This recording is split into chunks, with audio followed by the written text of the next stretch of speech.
ಸದಾ ಪ್ರೀತಿ ಇರಲಿ. ಹೇಳಿ ಋಷಿಗಳೇ, ಯಾವ ಕಾರಣಕ್ಕೆ ಬಂದಿದ್ದೀರಿ? ಹೇ ಮುನಿಶ್ರೇಷ್ಠರೇ,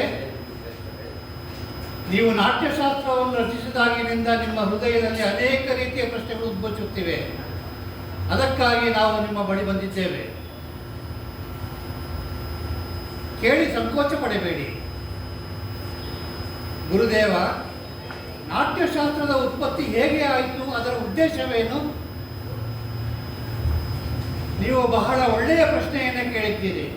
ಈ ಪ್ರಶ್ನೆಯು ಕೇವಲ ನಾಟಕಕ್ಕೆ ಮಾತ್ರವಲ್ಲ, ಜೀವನದ ಸಾರವನ್ನು ಅರ್ಥ ಮಾಡಿಕೊಳ್ಳುವ ಮಾಧ್ಯಮವಾಗಿದೆ.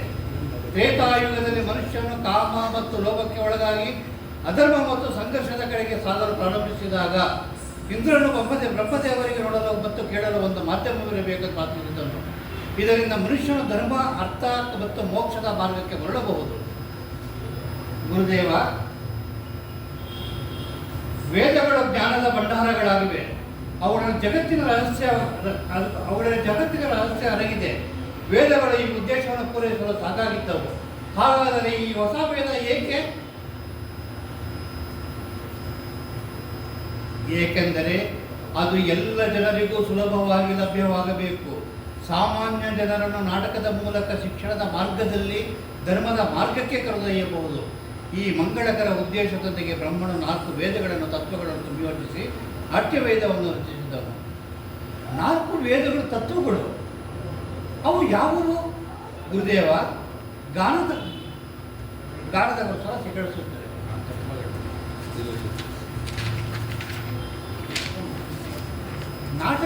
ನಾಟಕದಲ್ಲಿ ನೀವು ಕೇಳುತ್ತಿರುವ ಈ ಪಠ್ಯವನ್ನು ಬ್ರಹ್ಮನು ಋಗ್ವೇದದಿಂದ ತೆಗೆದುಕೊಂಡಿದ್ದಾನೆ. ಈ ಸುಂದರ ಗಾನದ ಆಧಾರವು ಸಾಮವೇದವಾಗಿದೆ. ಯಜುರ್ವೇದದಿಂದ ಅಭಿನಯ ಮತ್ತು ಅಥರ್ವವೇದದಿಂದ ರಸವನ್ನು ತೆಗೆದುಕೊಳ್ಳಲಾಗಿದೆ. 4 ವೇದಗಳ ಭಾಗಗಳನ್ನು ತೆಗೆದುಕೊಂಡು ನಾಟ್ಯಶಾಸ್ತ್ರವನ್ನು ರಚಿಸಲಾಗಿದೆ. ಗುರುದೇವ, ಹಾಗಾದರೆ ನಾಟಕವನ್ನು ಕೇವಲ ದೇವತೆಗಳಿಗಾಗಿ ರಚಿಸಲಾಗಿದೆಯೇ? ಇಲ್ಲ. ಈ ಪ್ರಶ್ನೆಯನ್ನು ದಾನವರು ಬ್ರಹ್ಮನ ಮುಂದೆ ಇಟ್ಟರು. ಆಗ ಬ್ರಹ್ಮನು ನಾಟ್ಯಶಾಸ್ತ್ರವು ಎಲ್ಲರಿಗೂ ಒಂದು ಉತ್ತರಿಸಿದನು. ಇದು ದೇವರು, ರಾಕ್ಷಸರು ಮತ್ತು ಮನುಷ್ಯರ ಎಲ್ಲ ಅಶುಭ ಕಾರ್ಯಗಳನ್ನು ತೋರಿಸುತ್ತದೆ. ನಾಟಕವು ಒಂದು ದುಃಖ, ತೊಂದರೆ ಮತ್ತು ಶೋಕದಿಂದ ಬಳಲುತ್ತಿರುವ ಜನರಿಗೆ ಆರಾಮ ನೀಡುತ್ತದೆ. ಇದರಲ್ಲಿ ಎಲ್ಲ ರಸಗಳು, ಭಾವನೆಗಳು, ಶಾಸ್ತ್ರಗಳು